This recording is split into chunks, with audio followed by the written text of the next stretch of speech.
Welcome to New Stuff Sucks. Some more old stuff. Starter motor off a Wheelhorse 312 that I'm working on. You can see my daughter was sitting on that one. That's what I'm working on for my dad, and I'm at a standstill right now. I can't get it to turn over completely. I know it's got a new solenoid. The wiring is not mine, it's a hodgepodge, but it did turn over. I used the battery off the good tractor, I jumped it. This is actually a good battery. So it's led me to think, bad starter. So if you've never done a starter on one of these, it's not bad, but it's not as easy as it seems it should be. Like if you're doing a starter on a small block Chevy, you have your 2 bolts there and your connection under here. With these, you have to take out the 2 long screws that go straight through the starter and then right there. And I'll show you. This bracket does not need to come off. The starter I got from my friend had a bracket on it. You don't have to take that off.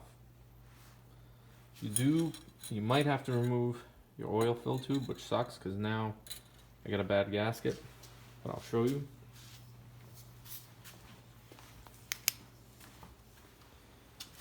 So that top one at 12 o'clock and bottom one at 6 o'clock, they're 2 3/8 bolts and they go straight through. You gotta remove those, and you take your hot lug off right there.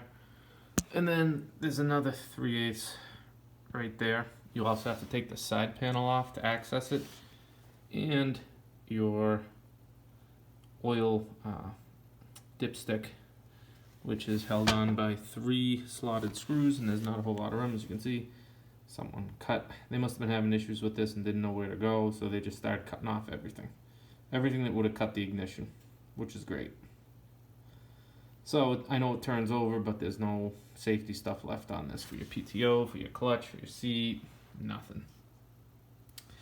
But the engine seems pretty good. So I